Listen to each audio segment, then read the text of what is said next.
Welcome to the AirCon Vault, recordings of the live streams from Airwiggle's audio conference. These are made free thanks to our sponsors, A Sound Effect, Game Audio Learning, Kilohertz, Audio Kinetic, Sound Cuts, Sugi, Boom Library, Sound Warriors, and Airwiggles, the online home for audio people. Sonic branding techniques for game audio. This is basically why we are here today. Let's start at the beginning. This is me. I'm about the same hair length as in this photo, which is cool. I match this every once in a while with my professional photo. So yeah, I am Ruslana or Lana. I go by Lana usually because it's shorter and it's easier to remember. And I'm co-founder, brand manager, and art director of the VP Production Audio Agency. We kind of specialize on producing signature game audio that builds memories for players. This is something I'm really proud of, this little line there, because like a lot of energy was and years of work were put to really get our idea of what we're doing and how we're different in a way.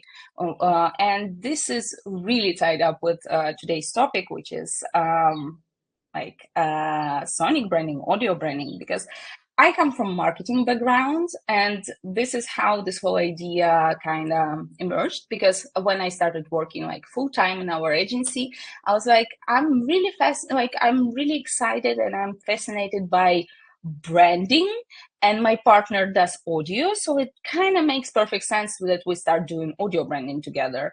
And this is what we did at some point, and this is how we introduced this approach to creating game audio. And I like in every our project, not exclusively game audio projects, but also audio branding projects, I am the one who does all the researches. I contribute to audio strategy. I do the draft of the audio strategy, and then we kind of enhance it with my partner and the team. And then I supervise how the concept and the strategy are evolving during the project and stuff. So this is me. And this is what we're gonna talk about today. So, as I mentioned, I'm super fascinated by branding, and maybe let's do a little exchange in the chat again. I am sure that you know what branding is, but if you can type it in your own words, what is branding essentially. I would love to see it, because I really want to build the conversation from based on what you already know, and maybe tailoring it a bit rather than sharing the wisdom from above and stuff. So if you can just type in what branding is to you, so we can move from there. But probably you're just don't type that in. It's gonna be probably the same as in this presentation. So I'm gonna wait for a couple of seconds. I'm gonna have my water because I have to stay hydrated. And also a small note here. I see this talk today rather than something that will help you refine your approach, and not introduce you to the whole new approach, because I know many people, amazing professionals that I admire in game audio, for example, that are doing kind of similar things to what we're gonna discuss today, but sometimes they lack systematization in their heads to actually communicate what they're doing. So my talk is mostly about this, to help you, systemize things in your head and maybe refine it a little bit, to make everything better for yourself, but also for your clients. So silence mode. What? Vlad is typing something. Okay, so Jeremy is okay. Identity and associations. Perfect. This is a really good one. So I think it's a really nice explanation there. Let's move with this, and starting from marketing 101, when there is a human need and there is a business offer, there is transaction. But once there is transaction, emotions, and personality, and associations. And we're going to talk about this later, because association is something that is really closely tied with emotions and personality. When transaction meets emotions and personality, this is when brand emerges. And it's basically an image in the mind and the heart of the audience. So this is something that lives rent-free in our heads and hearts when we think about anything we want to buy or to watch or to listen, because this is something that is really incorporated in our own identity in a way. Sometimes it doesn't work like this, because there are like several categories of stuff that are different for everyone, when there is not like there are no such close connections with any kind of company or service, or even music band or something, whatever. Everything can be a brand. And essentially, like, this is a feeling associated with the product. We're not thinking about those transactions we made, or all the hours of research we did before buying our new laptop, for example. We are thinking about the feelings that we got when interacting with the product. And this is something that builds all those images in our head, and this is something that we can always reach within our own mind. And the brand, this is something that is this something that in Ukraine, for example, started to be treated as something important, like, I don't know, last 10 years probably, because before that there was all this things like natural involvement within like marketing community and stuff. So no one was building like a cohesive brand or something, like apart from the bigger companies that are international companies, just with some offices here in Ukraine, for example. And for the longest time, a brand was viewed like something that is reserved only for such big companies. But in reality, brand is something that is achievable for everyone with any type of and size of resources. And it's something that brings the product or company the credibility, the loyalty, recognition, reinforced partnerships, and financial performance, of course.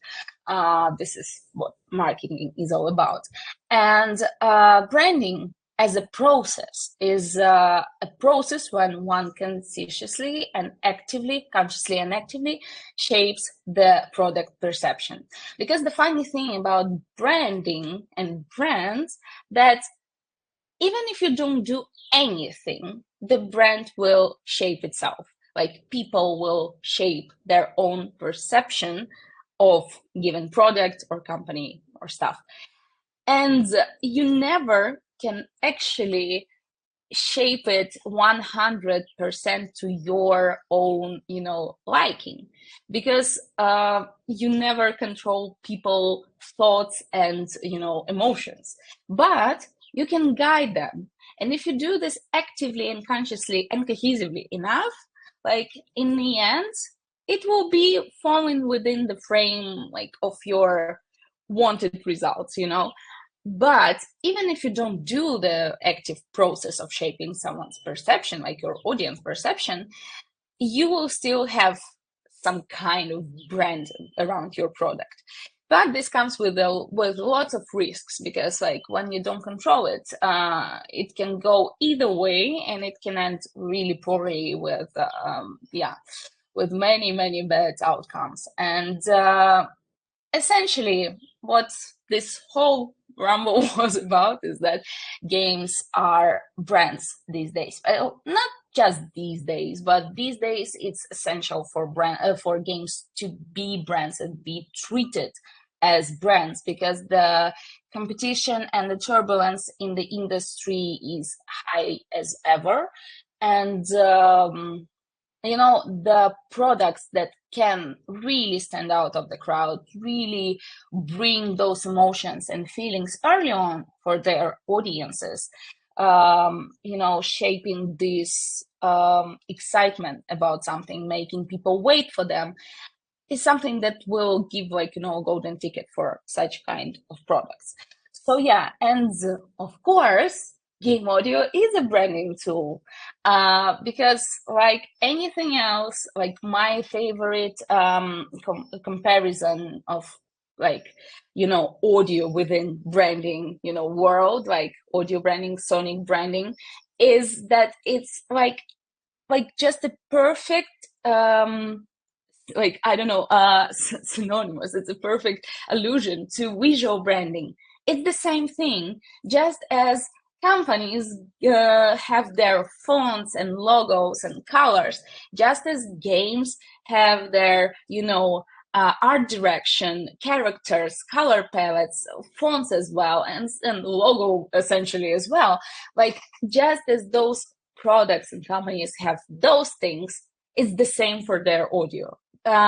Game audio is like the probably it's the easiest example, because within audio branding world, I mean, like communicating with companies and businesses, it's a bit difficult to explain if they're working, I don't know, if they are producing like milk products. Like for them, it's really truly a different world, and it's hard to explain that for them and educate our clients on this.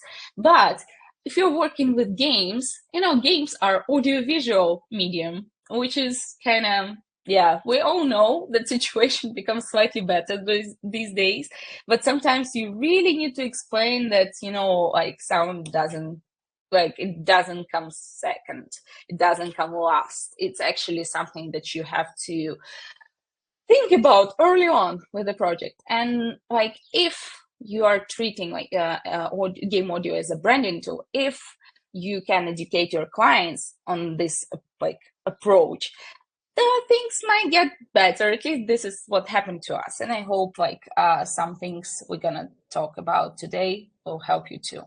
So yeah, what's branded game audio? This is, you know, those kinds of screens, like those kinds of slides that I like to screenshot when attending others like talks, and this is something that then goes into many mails and also like, you know, onboarding chats with potential clients and stuff like this, because branded game audio, as I constantly explain potential clients, it's something that works not just in a context of gameplay itself. It's something that is designed to reinforce overall game brands and its values and messaging. So it's something that will like describe much more than just, you know, what's happening on the screen and what kind of feedback like players should get like from what's happening or from their actions. And also this is something that creates like is consistent and cohesive, and cohesive is like my favorite word at this point, I think. So it creates a consistent and cohesive game brand experience across different touch points, which leads to a stronger sense of loyalty. Basically, this is something, yes, that is like you can find into gameplay, and it has different, you know, I don't want to say adaptations, too early for that, but different, you know, assets to it, different bits and pieces, like, you know, gameplay music, in-game sounds, like that are also different, like UI UX sounds, also like ambience, stingers, everything, you name it, well, you guys know. And this is something that works in a gameplay, but also it extends to trailers, to social media, to events, to media like traditional media, merch, streaming platforms. And it's all different adaptations of the same music, like audio, like not just music, let's not limit to that, audio idea of a game. So we're not talking about the same track being all over these mediums. We are talking about something that is created for the game and implemented in a different ways, like of communicating with a potential and existent audience. I hope I'm not getting too twisted here, but if I am, please let me know in the chat. But yeah, because we're starting talking about the techniques. We're gonna come back later to like talking about sonic branding as a whole. But for now on, is it clear what I'm trying to say here or not? Please let me know. And if everything is all right, we'll move forward. And I'm doing this because I want to drink water. But yeah, but also I want to know your thoughts. Cool, thank you. I'm good. I see like thumbs up. Thank you. Great. Perfect. So let's talk about the fun part. All this theory is amazing and great, but yeah, let's go to the more practical stuff. So yeah, this is something that I learned in the branding world, and I'm not kidding when I'm gonna tell you that we have, like, me and my partner, we have a friend. She is the CEO of the branding agency here in Ukraine, and literally what we always, talk about whenever we gather or when we are texting with her on Instagram is that why is the main question of the branding of, like, it's simply everything starts with a big why. Like, you need, when a client reaches to you for like game audio for their project, you're really gonna be this, annoying person, and you should be this annoying person that will ask like a 3-year old, or like, at which point children start questioning everything. Like, okay, let's 5 years old, 5 years old. You need to be that level of annoying and asking why all the time. You need to know why they reached out to you, why they're making their project, why they're making it to be that way that they're making it, why their project needs audio, why this kind of audio, and all this stuff. Yes, you don't need, like preferably just don't sound annoying, but your, like, core idea is to learn how, like, as many whys behind the project as you can, considering both the project as a whole, but also your part in this project. Because from personal, like, experience, and like experience of many of my friends, both from marketing and audio world, if the client cannot answer like some of the whys, there will be problems, like 100%. Because even if they don't, like, if they don't know how to answer it at the moment, but they say, okay, I'm gonna think about it, I will come back later, and they come back with an answer, everything is good. But if they're stuck at some why, and like, yeah, just like, that doesn't matter. It is like, if the person cannot explain everything you're like asking, the whys that you're asking about the project, there will be some troubles along the way. But yeah, basically this question kind of leads us to the brief, like the briefing process, because this is the starting point. Like, the right brief is key to the success of the whole project. And also, this is something that will make the collaboration much safer for you. I think, like, at least like our team and my friends working in game audio, like not just game, but we're talking about the game audio today. And I know for a fact that some of you had this experience previously in your career. Whenever, like there's always a situation when you think that the brief is okay, and people, like clients, are feeling this brief and everything looks kind of okay, but then there are lots of fixes, lots of ideas of how to redo the assets you already done, and like, let's try again. Yeah, I don't think that this is it, but also I kind of like the previous round of iterations. Maybe we can go back to those, or probably we don't need this sound. Instead, let's put this sound in there. So yeah, all these things happen to us without the right brief, without asking, a correct whys from the client, and it led to so many hours of frustration, because clients could change the task on the go. They could change the conception on the go, and it's not about the contracts and being like strict in your contracts, because you don't want to be like super strict, because still like there is always like some place for changes and stuff like this. But without the right brief, there will be like many troubles along the way. And at least this is like what I know that happened to us like a long time ago, but still those emotions are still here. I can feel the frustration. And so this is what we like to ask about nowadays. So first of all, like the starting point, the vision and objectives of the game. So it's not just a statement about like the game genre, setting, storyline. It's like, this is like your basic ones, this is your like starting point. But also you need to learn about like the product promise, why this game exists, why people will play it, what emotions people will experience from it, what the product promise is. This the game that will help audience to relax after the long day at work, or is this the game that will help people to unleash their frustration after the long day at work? This is all different kinds of product promises. But also you need to learn about like why this game is created, not from the standpoint that what it want to bring to people, but what this why developers started doing this.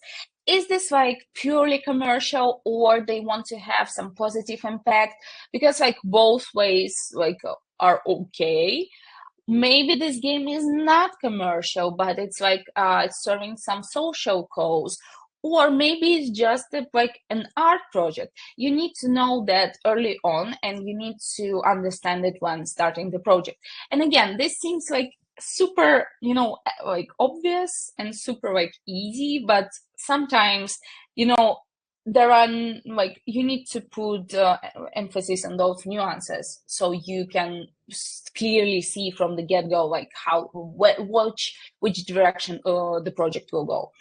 So the next one, and yeah, this is a marketer in me talking, but the next one, one of the most crucial ones, is the target audience of the project. You need to know for who you will be creating this audio, because you are not creating game audio for your client, you are creating game audio for the clients, which are like players. And you need to know who are those people, again, why they will play this game. And I'm not talking about demographics, because oftentimes when we ask our clients to provide info on their audiences, they're like, female 35 to 60. And I'm like, yeah, nice. Like, this tells me nothing.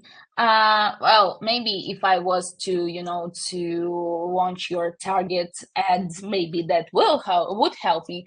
But, a female 35 to 60 are like so many different kinds of females. Same goes with males. It's just like something that I had on top of my head. The thing is, like, the best way to segment your audience is to segment them based on their preferences and needs.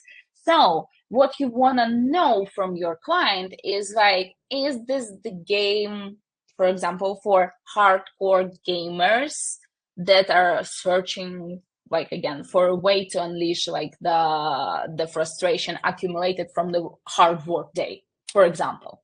Or is this a game, and it's gonna be like, I don't want to go too sexist in here, but is this a game for a woman that worked again the whole day, and I don't know, took care of her children, and now she has like 30 minutes to herself, and it's a mobile game that will help her relax? Mobile game, why? Because it's on the go, not because like women play mobile games more than others. Like, is this like this group of people, this segment of people? This is what you want to learn from your client. And if your client doesn't know these things, you need to ask why, and basically wait for the uncomfortable silence, and then kind of. We cannot push people into doing things we want them to do, but we can guide them. And especially if you know that you care about this project, if you care about this game, you want to guide them, into learning stuff about their audience. But if you don't care about the project, yeah, just why are you here? First of all, no, there is no shade to you. Like, I mean, if you don't care about the project, if it's just a gig, like, and the client doesn't know shit about their own project yet, just don't waste your time into guiding people that don't want to be guided in any direction. But if you see that your client cares about your project, the project they are making, and you care about this project, like, try to help them. If they don't know answers to any of these things, try to navigate with them. And I know that it's not something you get paid for, but simply just asking right questions will already help you to get your clients where they should be going. So yeah, gameplay mechanics, like, this is something evident because you need to know like what you will create based on how should work within the gameplay. Then, of course, concept art and mood boards to better understand the look and feel of the game. This is kind of the obvious one, but yeah, what you want to ask though, why these are the art style is the way it is. What decisions are behind this precise like art style? Why they went for this feeling? Like, okay, all those kinds of whys, and then marketing and promotion. And this is something that, like, at least a few years ago, whenever I asked a question like this, okay, what are your direct and indirect competitors? What are your point of differentiations? How you want to promote your game? What is your strategy? I remember like clients answering me, well, it's too early for that. No, if you're already making a game and you're not thinking about this, it's too late for that. And this is actually something that publishers usually ask for when like you are pitching to them. So this is something you want to ask your client, because this, especially like the differentiation part, audio as a branding tool can help with the differentiation. So you want to know from whom you will have to differentiate. Like, early on, you need to understand that. Also, strategy for marketing and promotion, like coming back to this beautiful slide, we see like there are social media, there are trailers, media, events, all kinds of good stuff.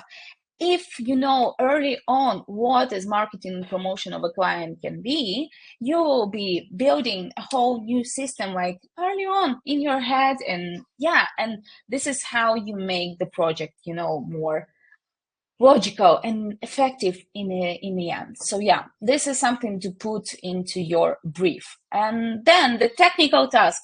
Yay, I will not explain this to you. I think we are all good about understanding what technical task is. Yeah, that's a list of audio assets, blah, blah, blah, technical requirements and specifications, all the good stuff. But like, leave it as you have it. Like, I mean, everyone has their own way, like, into organizing their technical task, because everyone has different, like, pipelines and stuff. Leave it at that, as you have in the moment. But focus more on goals for not every asset. Sometimes it's a group of assets, because like, for example, you for some sounds, like, it's a main goal for a bunch of them, but some sounds are more important, like not more important, but they are crucial for other tasks. So yeah, you like, whenever you see that that something stands out, like, again, main theme, singer for winning something, I don't know, like the sound of enemy, you name it. Focus on a goal. What's the goal of this asset is, like, from the perspective of a client, and then work on this together. Because yes, apart from the giving feedback or informing player on the state of the game or anything, there is also a possibility for the sound to be like, more emotional, or creating like a certain association, or maybe making them thinking about something else from the game. So like the possibilities are endless. Basically, I will not, imagine every one of them, but add this tiny, like, thing, like goals, when discussing technical tasks, when discussing the list of audio assets in this technical task.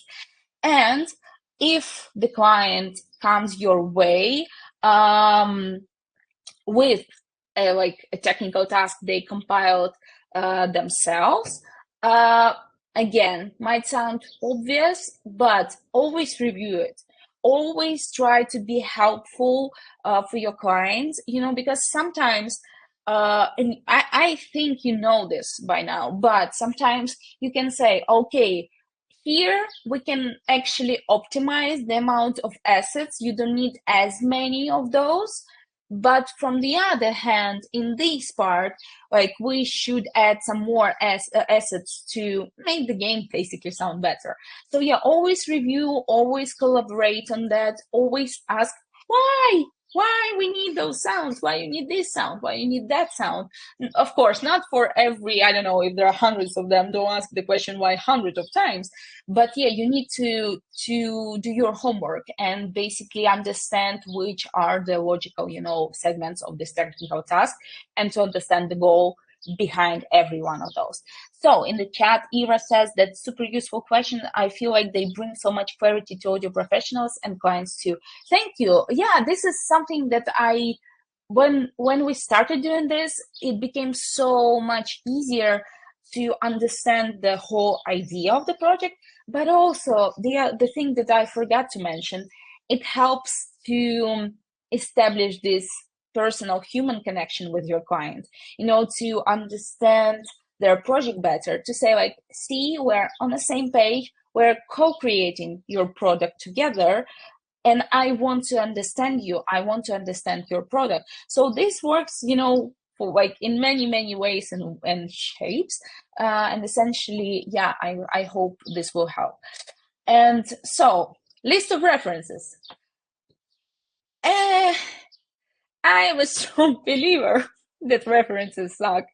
I mean, how many times did you have this situation when the client comes with reference? Like, for example, let's do the simple one, the reference for the main theme, and they say like, so we saw like Assassin's Creed today in the chat. Okay, I want to have like a main theme that is really similar to Assassin's Creed, like I don't know, main theme from Valhalla, because we're making also the Vikings game. And also they throw in a bunch of other references, like, from example, from the like Viking series and some other game. And so in there, like, here you go, there are your references for you for the main team. However, our Vikings are cyberpunk, so you can also listen to the cyberpunk game.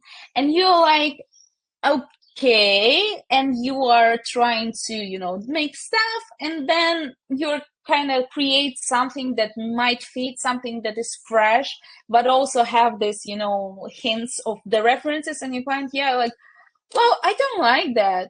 I already, I'm so used to the tracks I sent you. Can you do this, like, just the same but slightly different? And yeah, and I see in the chat that people are telling death to all references and referencing the skull emoji. Yeah, because this shit limits creativity. This is basically, it's the missed opportunities for experimentation, and it's like the lack of originality in the end, and it's like something that leaves you with a generic result and lots of frustration as a creative person. And the thing is, you still need to ask for them. But because first of all, this is how many clients know how to operate, so we don't want to ruin this for them. Like, we want them to yeah, Jan says, make it more Mario. Yeah, stuff like this. And you don't want to scare your clients. They're already intimidated by game audio. I mean, like, it's just like it's a whole different world for them. So yeah, don't scare them that much. Ask them for references. This is important, but you need to ask why they provide you these references. What does every reference mean for them? What they like about those references? Why they're feeling that they might work for their game? What ideas they try to convey you with these references? And don't wait for don't wait them to go really in detail and really really like I don't know, clear, like I like this reference because it's so, I don't know, it gives me so much energy and it's so fitting to the dynamics of the game and stuff like this. No, they will tell you something else. They will talk about their feelings and their associations and their experience, but then it's your work to kind of see through it and to find the essence why they're providing this feedback, because like this you will better understand the expectations of a client, but not just base everything on the sound of these references. I'm gonna read the chat for a second. So Jeremy says, references aren't always bad. Some clients aren't exactly creating the most original game. That said, we never recommend clients to use reference as a make it the same, but as an anchor point to describe what they want. Yes, precisely. Like there is nothing original in this world. I mean, every product, not just game, it should be at least a unique combination of some parts that aren't original at all. It's really hard to come up with an innovation these days, and especially in this fast-paced industry and world in general. But yeah, the thing is, an anchor point is good, and ask the why question to get to the essence, what they like about it in terms of not just the sound. Try to find the idea why they're providing those references in the first place. So continue with reading the chat. At that point, my head goes, why not hire the sound designers of that game that they are referencing? Yeah, that's hilarious one. Yeah, because probably they don't have money for those. Let me just quickly redesign these God of War level sounds for you with this one dated line. This is hilarious, Ira. So sorry for you to happen if that happens. Jeremy says, we always try to ask, what part of the reference do you like? Find the essence, read between the lines. That's quite a challenge sometimes. But yeah, this is kind of our job. Yeah, precisely. But also it's kind of, it's like the detective work. It's like, a little investigation, a little psychological work. And this is fascinating because, in the end, you will provide better results. Even if you fail, to find the essence, it still will be a more profound approach, because not every time we can find, those insights from the client's heads and stuff. And it's okay. I mean, but even if you try, it will affect the pipeline. And good job. Good job asking that question. I admire you for that. So from the chat, it said, what are the features of a sonic palette in order to bring unity within a game? For example, do we use a specific layering in all sounds in the game? Gonna get to that in a moment. So let me just sip on this. And the last comment about references, I guess using references was like cooking with someone else's ingredients. You still make something original with the same pieces we all know and love. That's a good thing, good idea, but sometimes it leads to conflict between, tension between you and the client, because they expect that you use the same pieces, literally, to create something else. And when those pieces are mixed and matched in a different way to make a cohesive sound and cohesive musical idea, if we are talking about the soundtrack, they're like, oh no, I cannot see a proper part of that ingredient, and you have to explain how it works. But yeah, kind of like that, but still, you need to explain those to clients, because sometimes people are literally expecting you're gonna make, a like parts in your original creation. So yeah, and this is a problem because like it will lack originality. It's not about the game they create, it's about how to mimic other game sound. So yeah, but it's a really interesting conversation. We should probably have something like a panel on references, I feel, at this point. So yeah, next part, do your research. Study audience, competitors, and successful cases. Because as I mentioned before, game audio is a branding tool. And the whole idea of branding being a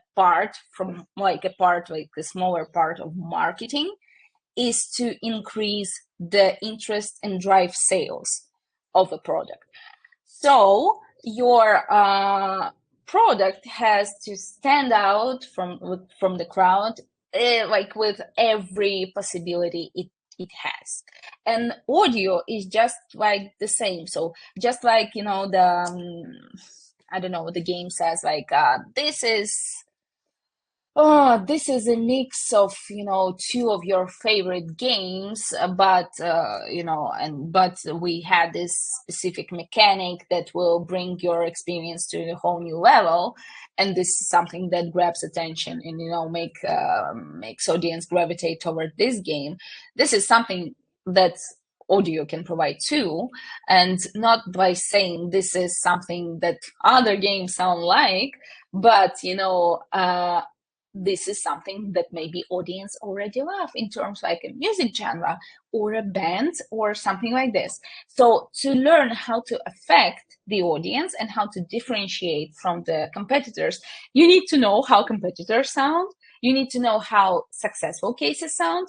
You need to understand what are the cliches of the niche are, so you don't do the same stuff everyone did before you, and still how to sound within the rules of your like niche or genre or stuff, whatever, and how to add something extra spicy to the mix that audience will love, because you know what audience loves already. I think that was a really long thought, but let me explain. Like one of my favorite, OG examples of this is Silent Hill, with Silent Hill 2, if I'm not mistaken, with Akira Yamaoka's take on how these kinds of games can sound. So it's a horror game, and and there is obviously an ambient, like a dark, scary ambient with some, sounds that make you like really not nervous, but really, uncomfortable, really like, preparing yourself for the worst, and stuff like this. But this is how all those games sound. And he was like, what if we put in some pop rock in there? Because I think that might work. I don't know what was the idea of him, like based on what he got this idea, it doesn't matter at this point. He kind of reinvented the whole sound of this genre, because he still stick to the rules and stick to something that audience knew already and something that was working for audience. But he also added something that was fresh, that was different, and that made the game stand out. And, many tracks are in the playlist of many players, after all these years. And just to make sure to what being in the audience and being concerned about me taking up a lot of time, Lewis told me and Greg told me that I have like 1 hour and a half. So we are still good on time. So yeah, how do you conduct your research?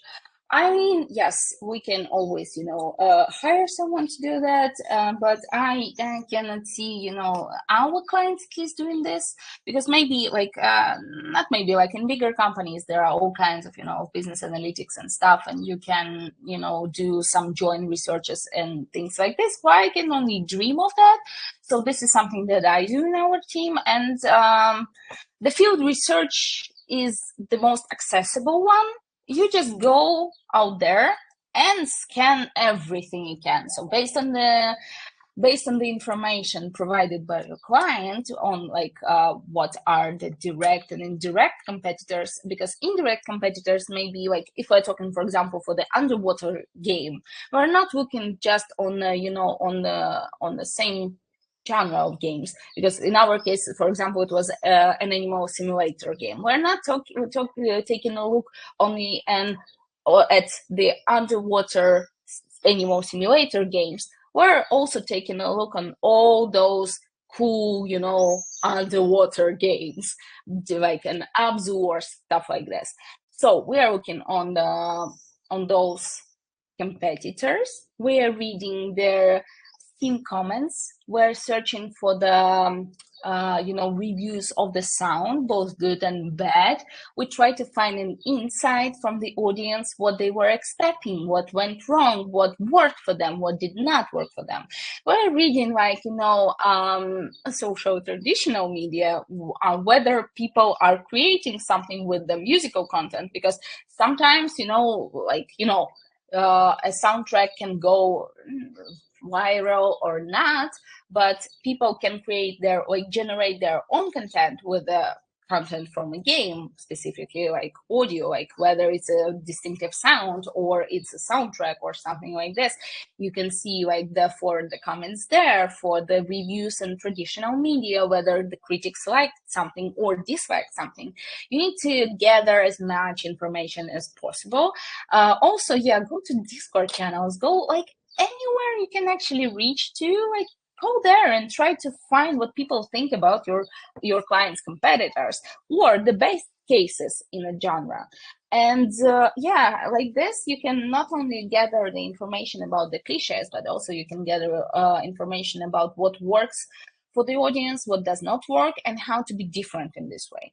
And if you know your not just demographics, but segments of your audience, you can also think about music that they are listening to. For example, we were working, as I mentioned before, and I promised to take a quick look at the project we've been working recently.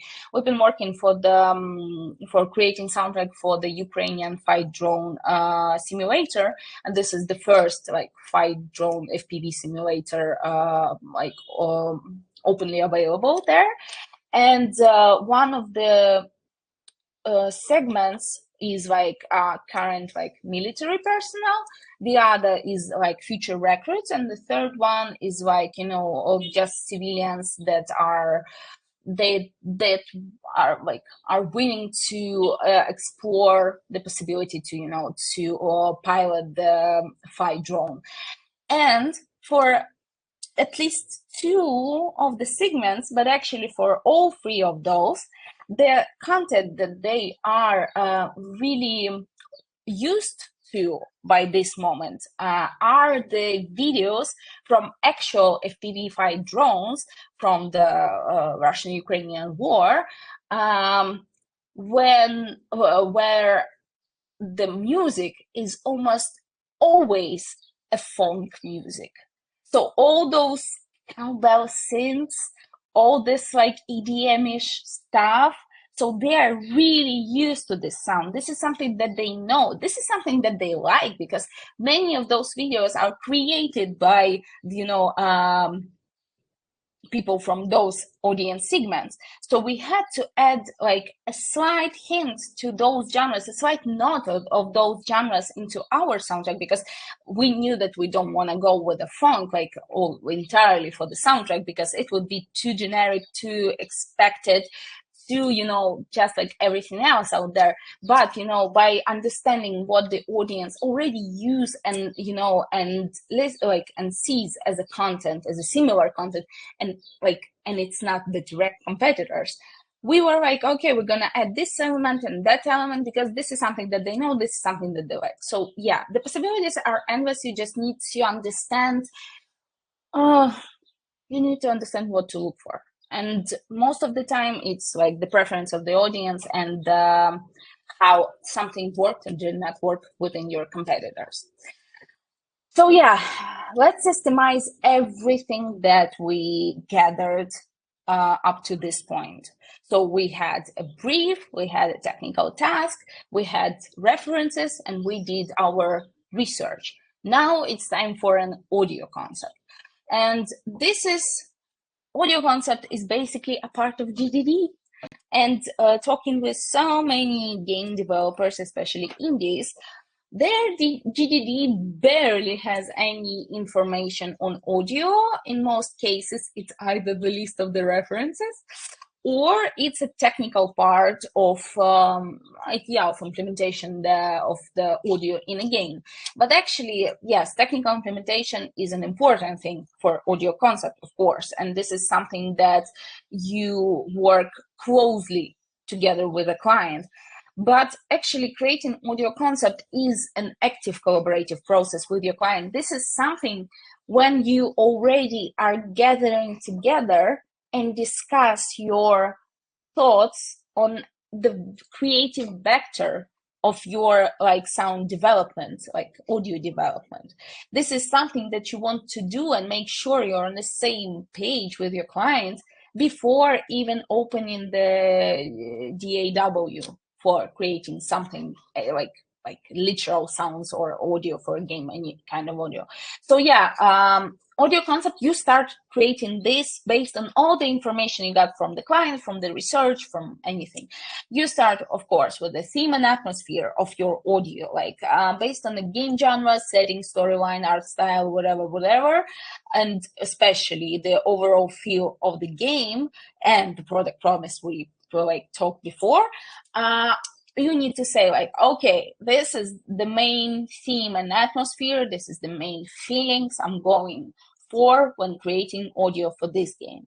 I want it to be, I don't know, spooky and airy, or I want it to be relaxing and meditative, or I want it to be all this dynamic changes from one extreme to another. You put the whole the main vision of the audio in your game, what associations it will create, what feelings it will provide, the whole, the big picture of your audio idea. The next thing you want to put is, of course, a music direction based on everything that you learn on the about the project, about the every part we talked about.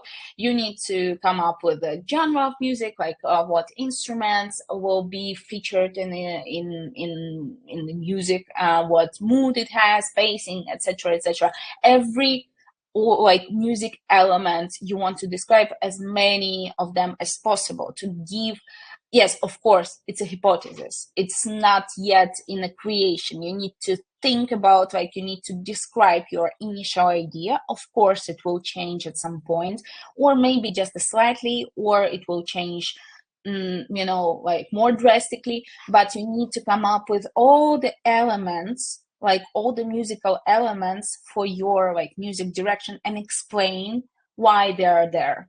You need to also understand, you need to also explain the goals of music, the role of music for the project, because sometimes it will again underscore key moments, it will evoke some associations and emotions for some games, and for other games it will be it will just provide the overall this feeling. It won't be so emotional, it will be just there, but putting players in such a mood throughout the gameplay. Then you also want to think about sound design guidelines, and this is something that is, I hope, will answer one of the questions from the chat about how we work on sonic palettes in order to bring unity within a game. This is what sound design guidelines are for. You, again, come up with a hypothesis of how to ensure the consistency and coherence within the game itself. First of all, you need to define the main style of the sound, of a future sound design. So whether it will be purely organic, or it will be a mix of synthetic sounds and organic ones. Will it be cartoonish? Will it be realistic? Will it anything you need to think about it before creating like any assets, and then you need to describe it. And it would be ideal if you describe, if you also put in there in this document why you're going for this. And then you need to also make sure it will work with music, because this is sadly something I saw like in some developers cases, when like, because I from time to time I judge like indie contests, and at some point, like, this is what brings me the most pain, when the music is kind of okay in the game, but the sounds are also okay, but they just don't work together at all.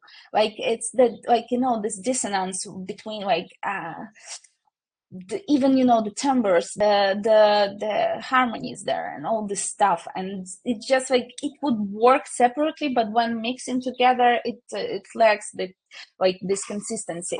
And yes, here you can also think about like all the techniques that might help you with this, like layering, of course. Like, if you understand how to make it work within the whole concept, perfect, go for it.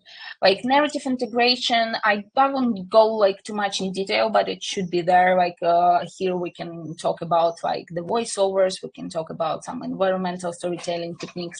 But yes, you need, together with the client, you need to describe this in audio concept. And technical implementation, yeah, this is where you like talk about like whether you need dynamic audio systems or not, which audio file formats you're going for, like compression techniques, streaming capabilities, all this kind of good stuff. We're not gonna stop here for today, but yeah, this document is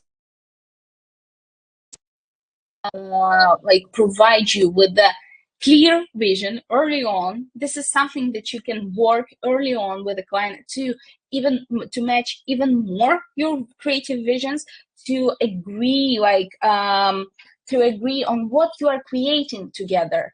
And this document, that it's a live document, you will update it, like, most certainly, but this is something that will guide you through whole creative process, and won't let neither you nor the team forget about what you are doing and why. Because why? And yeah, the next thing is my favorite one: audio mood board. This is audio references on steroids, and this is perfect for aligning everything with the client even more. So you came up with the audio concept. Now you need to present it to the client. So you need to show them something more than just a document, because the document like doesn't have a sound to it. So you need to come up with audio mood boards, same as visual mood boards. And this is, we were not doing this all the time. We come up to this pipeline points like several years ago, and it was like, this is so logical, why we did not do this the whole time. So this is something super helpful for every point of your audio concept, especially for music direction and sound design guidelines, ideas. You need to come up with playlists, like a dedication playlist, showing how those ideas could sound based on something that already exists out there. It can be something that will show how particular emotion, mood, or idea will be put into music.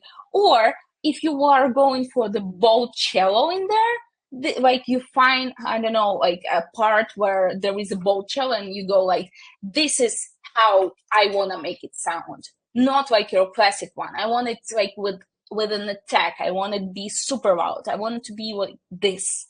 And so this is something that will help clients to hear your ideas, to hear like how, like, yes, it's roughly, but they will get an idea. Okay, this is what they mentioned by the loud cello. I thought it will be just loud cello, with a level of volume, but you're like, no, it's loud, and it's like the attack is there, the punch is there, and they're like, oh, okay, I thought it was the different. This part is to eliminate this moment of, oh, I thought it was, you were talking about the different thing.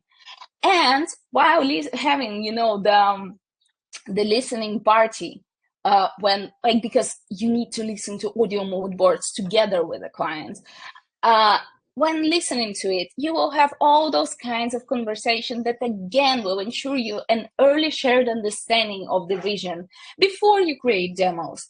Because like this is, again, people, like clients, are usually intimidated by game audio because they don't know what to expect. They think they know what to expect, and you think that they know that, and you think that they know what to expect, but in the end they're like, oh, this is not what I was expecting at all, and now what I was, and this is just, it's bad for everyone. And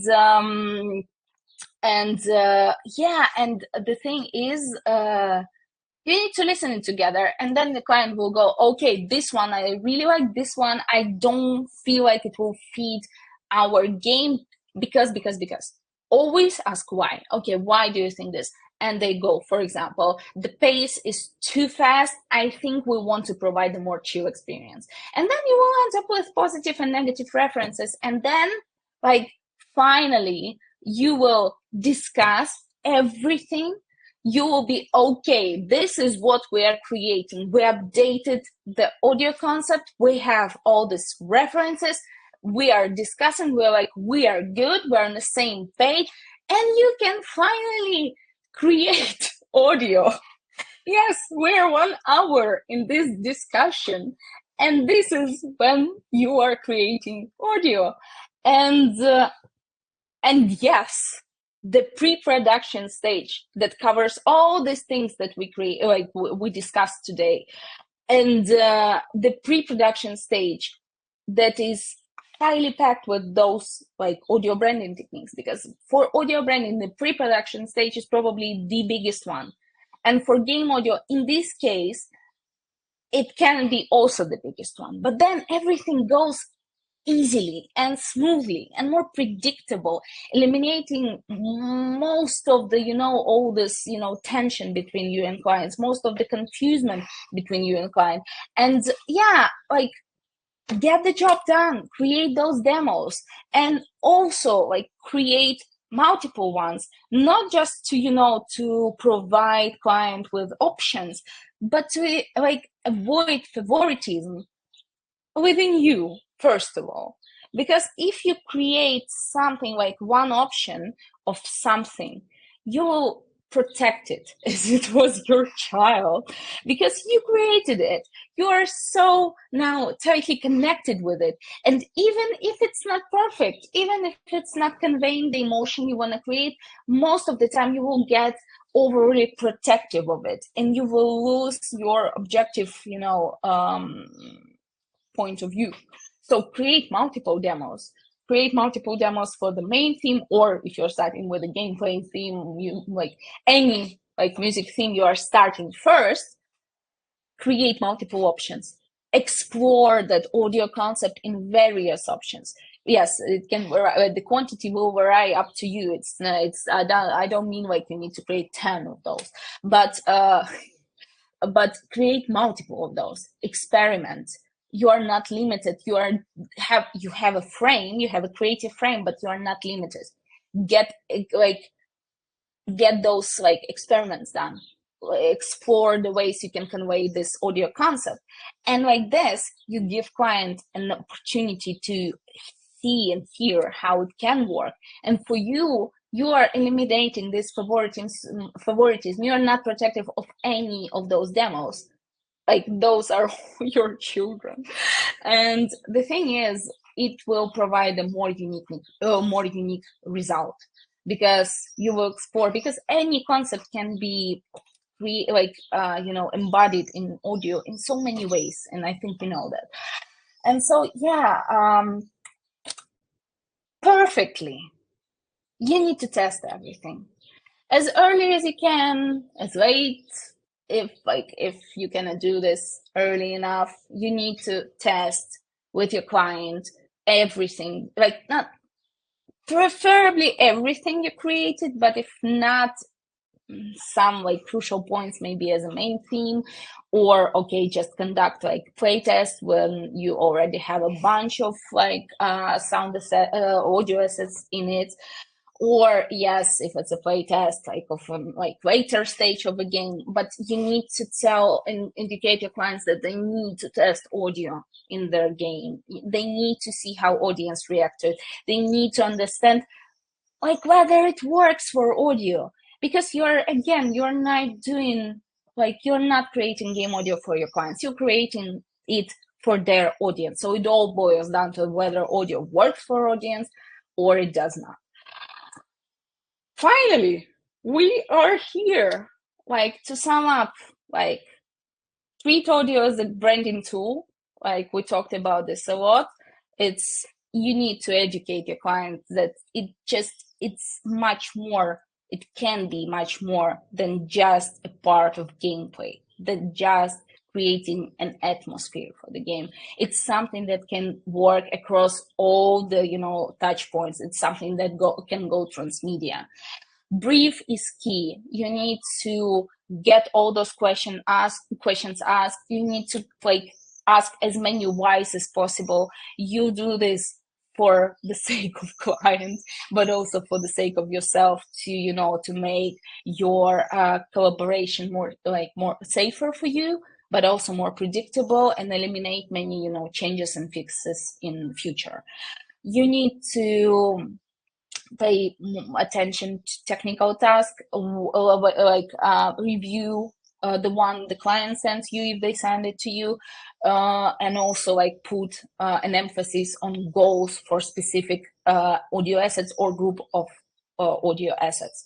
You need to do your research to really understand how to differentiate the game through audio, from the competitors, and how to affect the audience with the audio.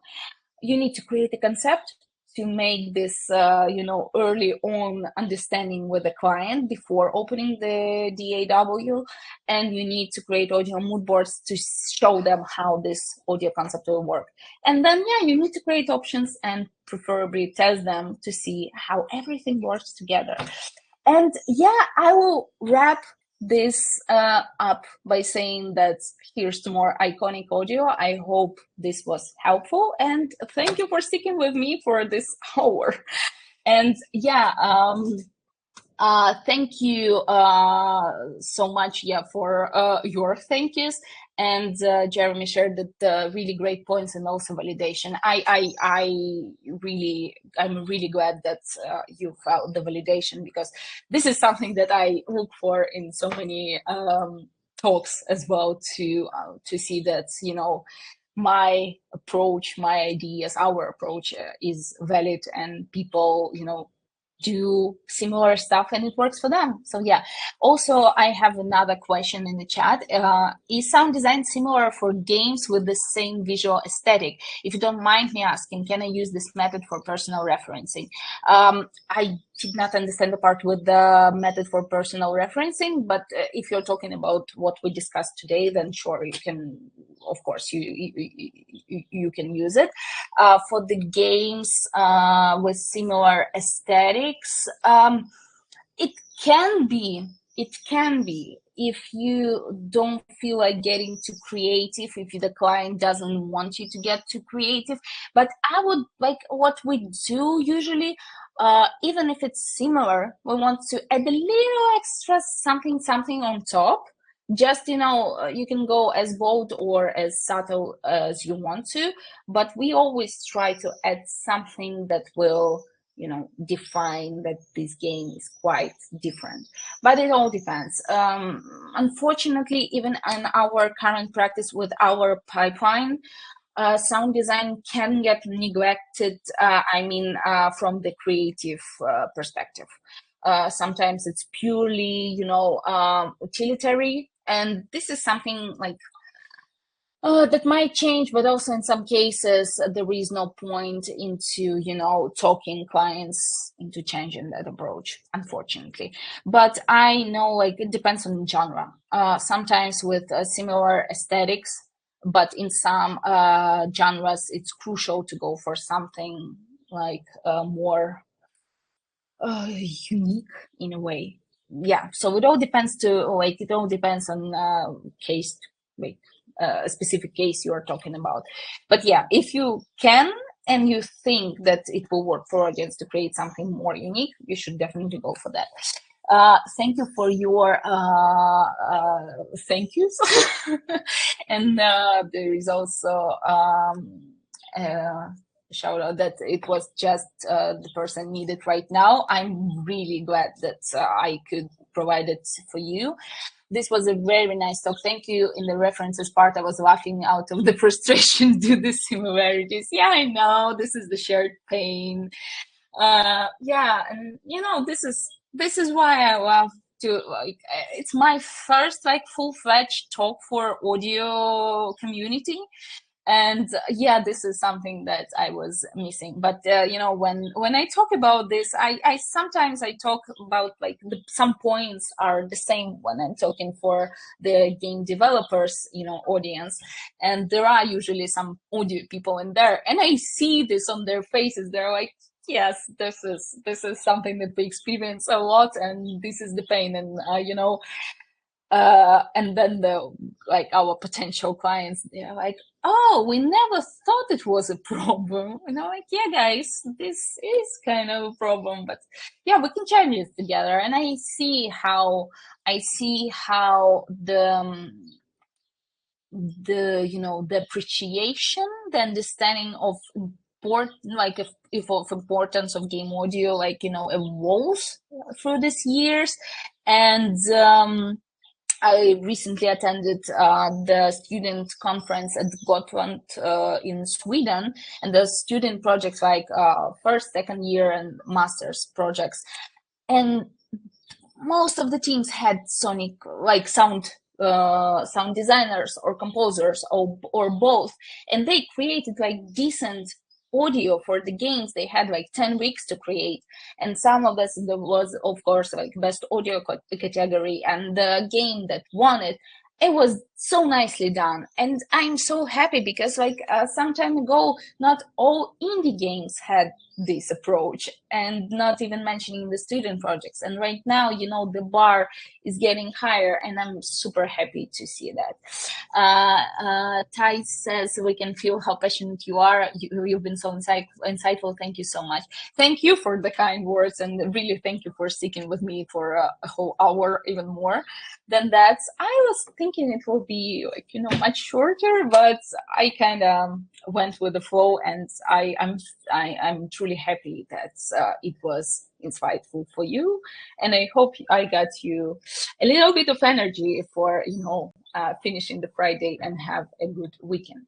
So if we're okay with the questions, if you want to ask something else, I'm here. If not, we're gonna wrap the thing up. But yeah, let me know. I'll wait for a couple minutes. Yes.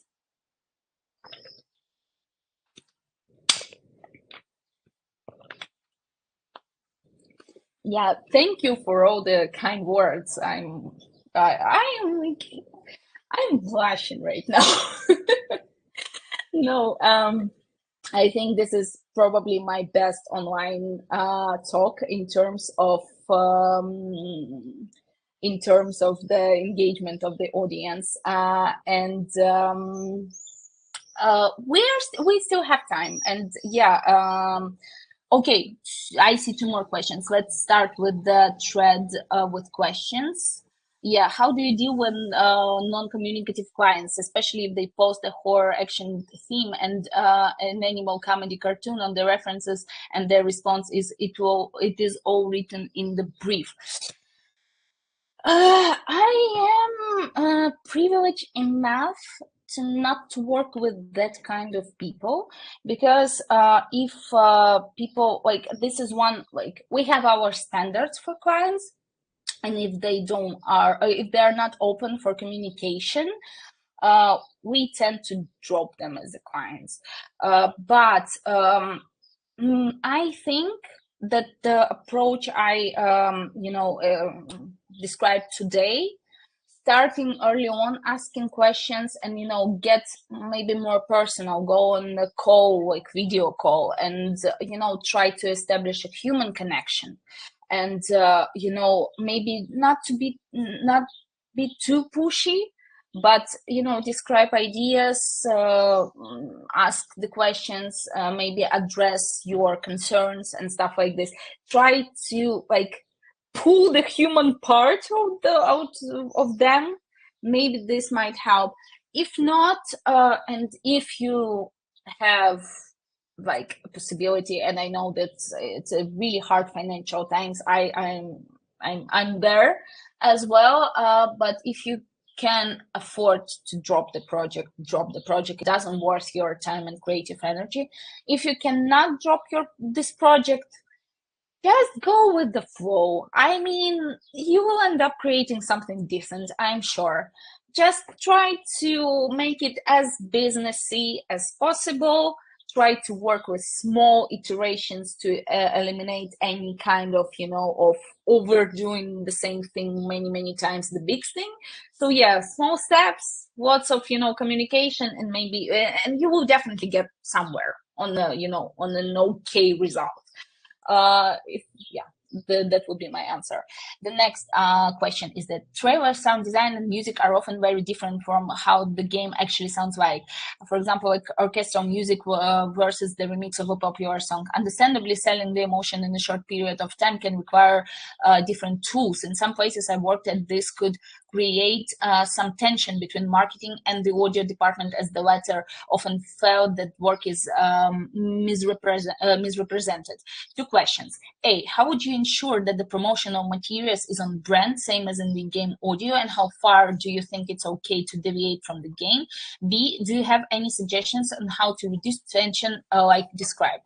So I will start with the B, probably the same thing as I just mentioned. Try to establish a human connection early on.